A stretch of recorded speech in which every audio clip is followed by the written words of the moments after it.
श्रीमद् भगवद गीता श्री परमात्मने नमः। प्रथम अध्याय। धृतराष्ट्र बोले, हे संजय, धर्म भूमि कुरुक्षेत्र में एकत्रित युद्ध की इच्छा वाले मेरे और पांडु के पुत्रों ने क्या किया। संजय बोले, उस समय राजा दुर्योधन ने व्यूह रचना युक्त पांडवों की सेना को देखकर और द्रोणाचार्य के पास जाकर यह वचन कहा, हे आचार्य, आपके बुद्धिमान शिष्य द्रुपद पुत्र धृष्टद्युम्न द्वारा व्यूहाकार खड़ी की हुई पांडु पुत्रों की इस बड़ी भारी सेना को देखिए। इस सेना में बड़े बड़े धनुष वाले तथा युद्ध में भीम और अर्जुन के समान सूरवीर सात्यादि और विराट तथा महारथी राजा द्रुपद, धृष्टकेतु और चेकितान तथा बलवान काशीराज पुरुजीत, कुंतीभोज तथा मनुष्यों में श्रेष्ठ सैम्य पराक्रमी युधामन्यु और बलवान उत्तमौजा सुभद्रा पुत्र अभिमन्यु और द्रौपदी के पांचों पुत्र, ये सभी महारथी हैं। हे बालक श्रेष्ठ, अपने पक्ष में भी जो भी प्रधान हैं उनको भी आप समझ लीजिए। आपकी जानकारी के लिए मेरी सेना के जो सेनापति हैं उनको बतलाता हूँ। आप द्रोणाचार्य और पितामह भीष्म तथा कर्ण और संग्राम विजयी कृपाचार्य तथा वैसे ही अश्वत्थामा, विकर्ण और सोमदत्त का पुत्र भूमिश्रवा और मेरे लिए जीवन की आस त्याग देने वाले बहुत से सूरवीर, अनेक प्रकार के शास्त्रार्थों से सुसज्जित और सब के सब युद्ध में चतुर हैं। पूज्य पितामह द्वारा रक्षित हमारी वह सेना सब प्रकार से अजेय है। भीम द्वारा रक्षित इन लोगों की यह सेना जीतने में सुगम है।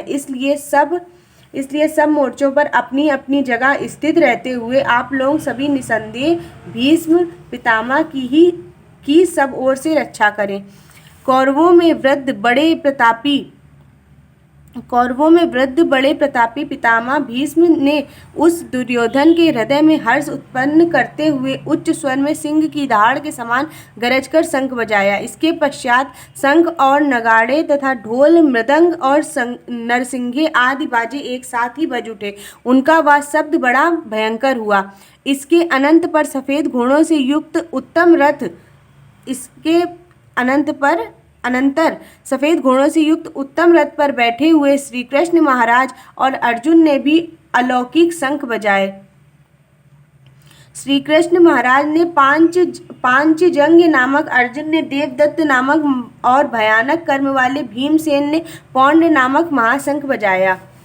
कुंती पुत्र राजा युधिष्ठिर ने अनंत विजय नामक और नकुल और सहदेव ने सुघोष और मणिपुष्पक नामक शंख बजाए। श्रेष्ठ धनुष वाले काशीराज तथा महारथी शिखंडी एवं धृष्टद्युम्न तथा राजा विराट और अजेय सत्याकी राजा द्रुपद तथा द्रौपदी के 5 पुत्रों तथा बड़ी भुजा वाले सुभद्रा पुत्र अभिमन्यु, इन सभी ने हे राजन सब ओर से अलग अलग शंख बजाए और उस भयानक शब्द से आकाश और पृथ्वी को भी गुंजाए हुए धृतराष्ट्रों के अर्थात आपके पक्ष वालों के हृदय विदीर्ण कर दिए।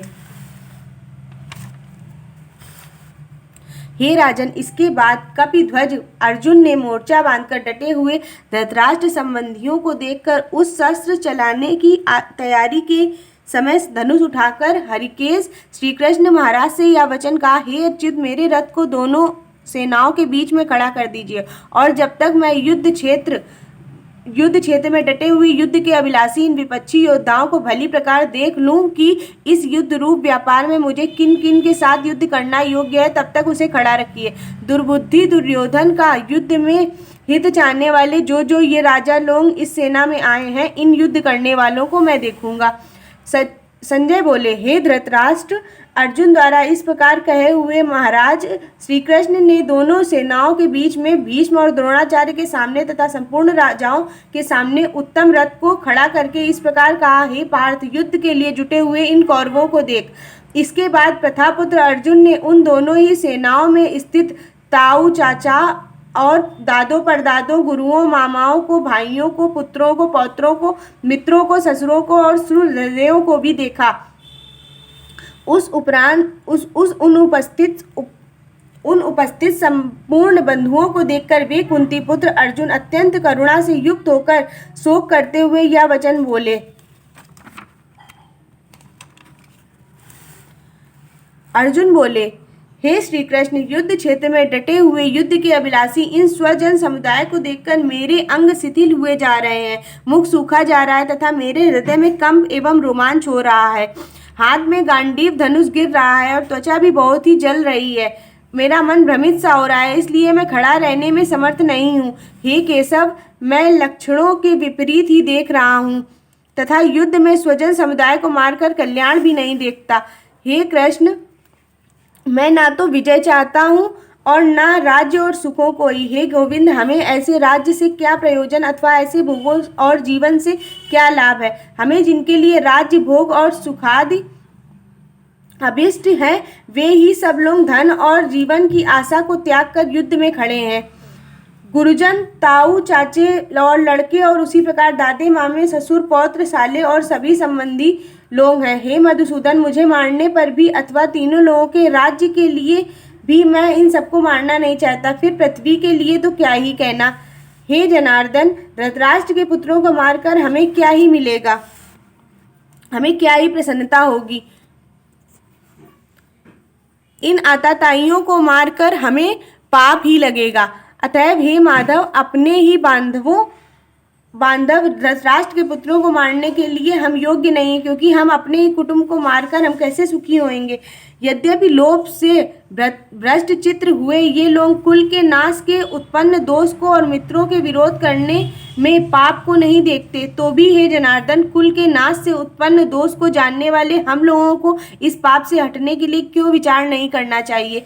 कुल के नाश से सनातन कुल धर्म नष्ट हो जाते हैं। धर्म के नाश हो जाने पर संपूर्ण कुल में पाप भी बहुत फैल जाता है। हे कृष्ण, पाप के अधिक बढ़ जाने से कुल की स्त्रियां अत्यंत दूषित हो जाती हैं।